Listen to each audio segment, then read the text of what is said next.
Hello दोस्तों, आप सुन रहे हैं कहानी माय बिलियनर लवर भाग 20। अब तक आपने सुना अक्षत वन्या के ऐसे बिना बताए चले जाने से गुस्सा हो गया, तो वहीं वन्या भी अक्षत से बहुत नाराज हैं पार्टी में जो भी हुआ उस वजह से, और इसलिए वन्या ने गुस्से में उसका फ़ोन भी नहीं उठा रही थी। अब आगे आज की ये रात दोनों तरफ ही बेचैनी में गुजरी, खासकर अक्षत की कि उसे ये बिल्कुल बर्दाश्त नहीं हो रहा था कि कोई उसके बातों की नाफरमानी करे। लेटे हुए उसकी आंखों में बस वन्या का वो खूबसूरत चेहरा तैर रहा था, जिसे देख आज पहली बार उसका दिल किसी के लिए धड़का था। और एक सवाल, वन्या को उसकी कौन सी बात बुरी लगी?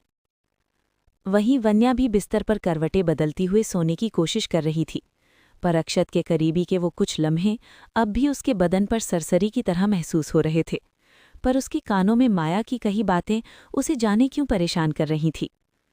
दोनों की रात इसी उथल-पुथल में गुजर गई और दिन भी अपनी रफ्तार से लगभग बीत सा गया था। रात होने लगी थी। रेस्टोरेंट में कुछ ही लोग बैठे थे। वन्या काउंटर पर खड़ी अपना काम कर रही थी। इस बीच एक लड़का उसके पास आकर बिल पे करते हुए उससे बातें करने लगा। वन्या भी काफी कंफर्टेबल होकर उससे हंसकर बात कर रही थी। उसने अपना कार्ड दिया तो वन्या ने भी मुस्कुरा कर ले लिया। दोनों ने हाथ मिलाया और वो लड़का चला गया। काम खत्म कर वन्या रेस्टोरेंट से घर के लिए निकली। वो सड़क पर कुछ आगे आसपास रिक्शा ढूंढने लगी। तभी उसका फोन बजा। उसने देखा तो एआर का कॉल था। वो कुछ सेकंड फोन को घूरती रही, फिर मुंह बनाकर उसे बैग के अंदर डाल दिया। आह! वो जैसे ही पीछे मुड़ी, अचानक ही उसके मुंह से हल्की चीख निकल गई। डर से दिल जोर जोर से धड़कने लगा। सामने चेहरे पर सख्ती और आंखों में गहरी ठंडक लिए अक्षत राठौर खड़ा था, अपने उसी गुरूर और रौबीले अंदाज में। काला कुर्ता जिसके ऊपर के 2 बटन खुले होने से उसका सीना झांक रहा था। स्लीव फोल्ड थे और इस लुक में वो और खतरनाक लग रहा था। वन्या उसे अचानक पीछे देख बहुत बुरी तरह डर गई थी। तो तुम यहाँ क्या कर रहे हो? और ऐसे कोई डराता है क्या? वन्या ने अपने सीने पर हाथ रखे लड़खड़ाती आवाज को संभालते हुए कहा। अक्षत अब भी उसे ही घूर रहा था और धीरे धीरे उसके पास आने लगा। वन्या के पैर कुछ पीछे होने लगे, पर तभी लपक कर अक्षत ने उसका हाथ पकड़ा और उसे अपनी तरफ खींच लिया। वन्या सीधे उसके सीने से टकरा सी गई। अक्षत उसका वो हाथ मोड़कर उसकी पीठ से लगा देता है और उसे खुद के बहुत करीब कर लेता है। क्या कर रहे हो तुम? छोड़ो मुझे, घर जाना है। वन्या उसके कंधे को एक हाथ से धकेलते हुए बोल रही थी। तभी अक्षत की गाड़ी वहां आकर रुकी। कार में बैठो, अक्षत ने फुसफुसाहट भरे सख्त आवाज में कहा। मुझे नहीं बैठना, छोड़ो मुझे, घर जाना है। वन्या खुद को छुड़ाने की नाकाम कोशिश कर रही थी। अक्षत की भवें तनसी गई। वो बेहद ठंडे अंदाज में बोला, मैंने जो कहा वो करो, वरना मुझे तुम्हें अपने तरीके से बैठाना होगा। ये कहते हुए एआर उसका हाथ पकड़ खुद कार का दरवाज़ा खोल उसे घूरने लगा। वन्या ना चाहते हुए भी कार में बैठ गई। एआर भी उसी दरवाजे से कार में बैठा। वन्या मुंह बनाकर आगे खिसक गई और अपना हाथ छुड़वाने लगी, पर अक्षत ने उसे और जोर से अपने पंजों में जकड़ लिया। कार चल पड़ी और कुछ देर बाद एक जगह रुकी। ये कहाँ ले आए तुम मुझे? प्रॉब्लम क्या है तुम्हारी? वन्या ने गुस्से में आसपास देखते हुए कहा।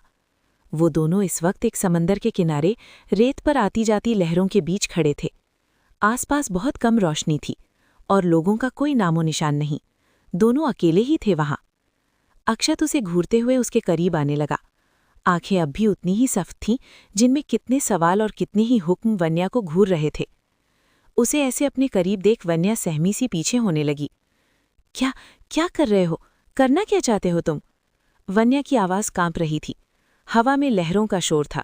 दोनों के बाल हवा में लहरा रहे थे। सवाल? अक्षत ने एक बार फिर उसकी कलाई को जकड़ा और उसे करीब खींच लिया। वन्या घबराई सी उसकी आंखों में देख रही थी, जो बहुत खतरनाक सी थी इस वक्त। कैसा सवाल? उसने लड़खड़ाते हुए आवाज में पूछा। तुम्हें मेरी कौन सी बात अच्छी नहीं लगी? क्यों तुम मुझे बिना बताए पार्टी से चली गई? क्यों तुम मेरा फोन रिसीव करने में इतना कतरा रही हो? बताओ मुझे। अक्षत का एक एक सवाल चुपती तीर की तरह निकल वन्या के अंदर तक जा रहा था। वो अक्षत के अंदर एक बेचैनी महसूस कर पा रही थी। वन्या उसके चेहरे से नज़र हटा इधर उधर देखने लगी, पर अक्षत की नज़र अब भी उस पर टिकी थी। मैं कुछ पूछ रहा हूं, मुझे जवाब चाहिए। अक्षत फिर वैसे ही बोला, क्यों बताऊं मैं तुम्हें कुछ भी? और मुझे क्या फर्क पड़ता है? तुम्हारी एक गर्लफ्रेंड हो या 10, मुझे कोई फर्क नहीं पड़ता। तुम अपनी किस गर्लफ्रेंड से कैसे मिलते हो, मुझे कोई फर्क नहीं पड़ता। प्लीज मुझे जाने दो। वन्या नाराजगी और शिकायत भरी आवाज में नजर दूसरी तरफ किए बोले जा रही थी। अक्षत उसकी एक एक बात को उसकी आवाज से नहीं, उसकी आंखों से सुन रहा था, जिसमें साफ दिख रहा था उसे फर्क पड़ता है, इतना कि वो इस वजह से उससे नाराज हो सकती है। ओह, पर ये बात है, तुम जो कह रही हो तुम्हें फर्क नहीं पड़ता, दरअसल यही फर्क आ गया है हमारे बीच, है ना? अक्षत ने उसे अपने और करीब कर लिया। दोनों की सीने आपस में जुड़कर एक लय में धड़क रहे थे। वन्या उसके ऐसे करीब होने से बहुत घबरा रही थी, पर जाने क्या था जो उसे उसका ये स्पर्श बुरा नहीं लग रहा था, बल्कि एक खूबसूरत एहसास के साथ उसकी धड़कनें बढ़ा रहा था। दोनों एक दूसरे की आंखों में देख रहे थे। फिर अचानक ही वन्या ने नजर हटा लिया। अक्षत ने उसके चेहरे को पकड़ अपनी तरफ कर लिया। तो तुम्हें माया की बातों ने हर्ट किया है? मैंने तुम्हें अपनी पुरानी गर्लफ्रेंड्स के बारे में नहीं बताया, इस बात से नाराज हो? मैं कोई नाराज नहीं हूं, और ना ही मेरा नाराज होने का हक बनता है। और हम दोनों का ये रिश्ता बस कुछ दिनों का है, कल चल के ये खत्म हो जाएगा। वन्या ने ये कहा तो अचानक ही एआर का चेहरा उसके चेहरे के बहुत करीब आ गया। दोनों की सांसें एक दूसरे के चेहरे पर पड़ रही थी। मैं कल में नहीं, आज मैं जीता हूं, और आज सिर्फ तुम हो मेरे पास। मेरी गर्लफ्रेंड तुम हो, जिसके करीब रहना चाहता हूं मैं, तुमसे बातें करना चाहता हूं। और सच कहूं तो ऐसा मैं पहले किसी और के साथ नहीं रहा, जैसे मैं तुम्हारे साथ रहना चाहता हूं। You are only mine. Vanya AR के मुंह से ये सुनती हुई उसके स्पर्श से पिघलती जा रही थी। एआर ने अचानक ही वन्या के चेहरे को हाथों में भरकर उसके सर को चूम लिया। वन्या की आंखें सुकून में बंद हो गईं, और अब अक्षत के होठ फिसल रहे थे उसकी गालों की तरफ। क्या कर रहे हो तुम? ये सही नहीं है। वन्या कांपती, लड़खड़ाती, फुसफुसाती आवाज में बोलने की कोशिश कर रही थी, पर इस स्पर्श से वो भी बहकने सी लगी थी।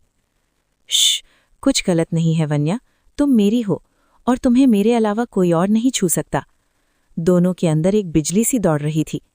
अक्षत ने उसके चेहरे को हल्के से उठाकर होठ उसके गालों पर रख दिए और उसके स्पर्श को महसूस करने लगा। वन्या के हाथ उसके शर्ट पर कस गए थे। दोनों मानो सब भूलकर किसी अलग ही दुनिया में जाने लगे थे। हवा, समंदर, रात, चांद सब उन्हें ही देख रहे थे, पर दोनों के बहके दिल बस एक दूसरे को महसूस कर रहे थे। तभी अक्षत ने उसके दूसरे गाल को छुआ तो वन्या के मुंह से एक आह निकल गई और अक्षत का चेहरा उसके होठों तक आने लगा। दोस्तों, उम्मीद है आपको आज का ये रोमांटिक पार्ट पसंद आया होगा।